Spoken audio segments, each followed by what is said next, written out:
China is rebuilding the Great Wall. However, no longer do they need to build with stones, mortar, sand, and rubble designed to stop the enemy hordes. Nowadays, they build with trees. Just like the wall erected many years ago, the world's largest man-made forest should stop an enemy that China has been fighting for many years, and which is no less dangerous than the problem of overpopulation. This enemy is the desert that occupies most of eastern China and continues to grow non-stop. Although China has an area comparable to that of the United States, only 12% of it is arable land. However, China still has the largest agricultural production in the world. All the usable land is farmed intensively, and the government has invested heavily into both increasing yields and conserving the area. It is incredible that such a populous country managed to become self-sufficient in terms of food supply. A striking example of self-sufficiency can be seen in the Xinjiang region in the northwest. It's an almost desert region, but thanks to drip irrigation and technological systems that reduce evaporation, people in Xinjiang grow vegetables without rain.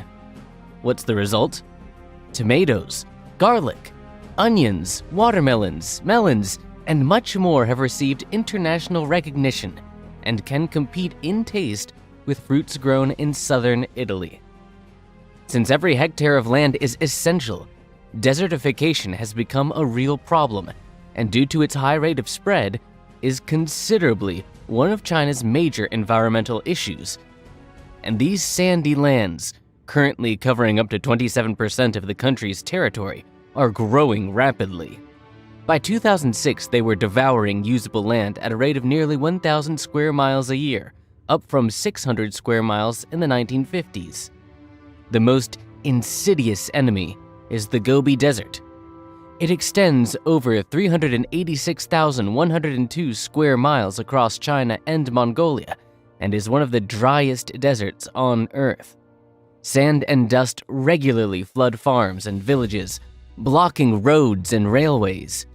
Hundreds of thousands of tons of this substance end up in Beijing and other cities, posing a serious health hazard to their residents.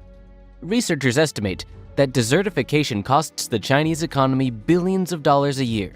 Therefore, the need to build a new Great Wall of China arose, and this time, it's green. Unlike the 5,500-mile-long fortification wall erected in the 8th century BC to separate the Celestial Empire from the Mongolian steppes, the Great Green Wall of China is the largest forest planting project on the planet. Its goal is to create a 2,796-mile-long green belt to halt the expansion of the Gobi Desert while reducing millions of tons of carbon dioxide emissions. If all goes as planned, by 2050, China's forested area will increase from 5% to 15% of the country's total land area. The country decided to create shelter belts along the southern outskirts of China's 4 largest sandy massifs and 8 deserts, as well as along the Loess Plateau. This is because the main Chinese deserts are located in the north, northeast, and northwest regions of the Celestial Empire, and the program is designed to protect the country from desert encroachment from the north. The name of the program itself can be roughly translated as Forest Protection of the Three Norths. At the same time, another unofficial name arose, Louis Chongcheng, the Great Green Wall of China. Its author is believed to be Deng Xiaoping himself. The Chinese did not wait long to initiate the project, and soon, the main legislative body of the country made a decision obliging every citizen above 11 years old to plant at least 3 poplars, eucalyptus, or any larches annually as a contribution to the common cause.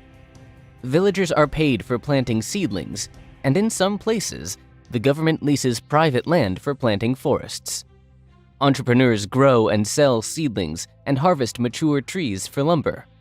All of this is reported to have reduced in poverty in many areas, and it definitely made some people very rich. And so, in recent decades, instead of relying on revolutionary fervor, the government used capitalism to grow trees. The largest environmental project in history involves several methods of reforestation. rows of grass and common local trees are planted first. Along the second line, rows of drought-resistant shrubs are planted. Then in go the most resistant trees, such as poplar.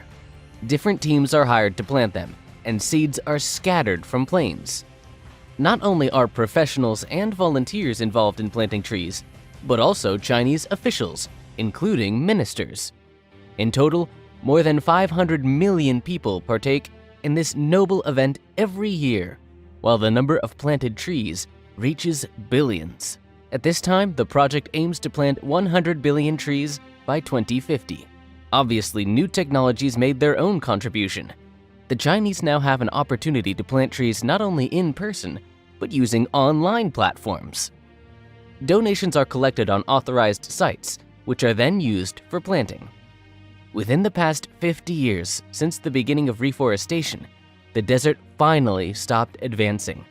Over the past 10 years, 13 million hectares of trees have been planted to shelter the wind, covering an area the size of Greece.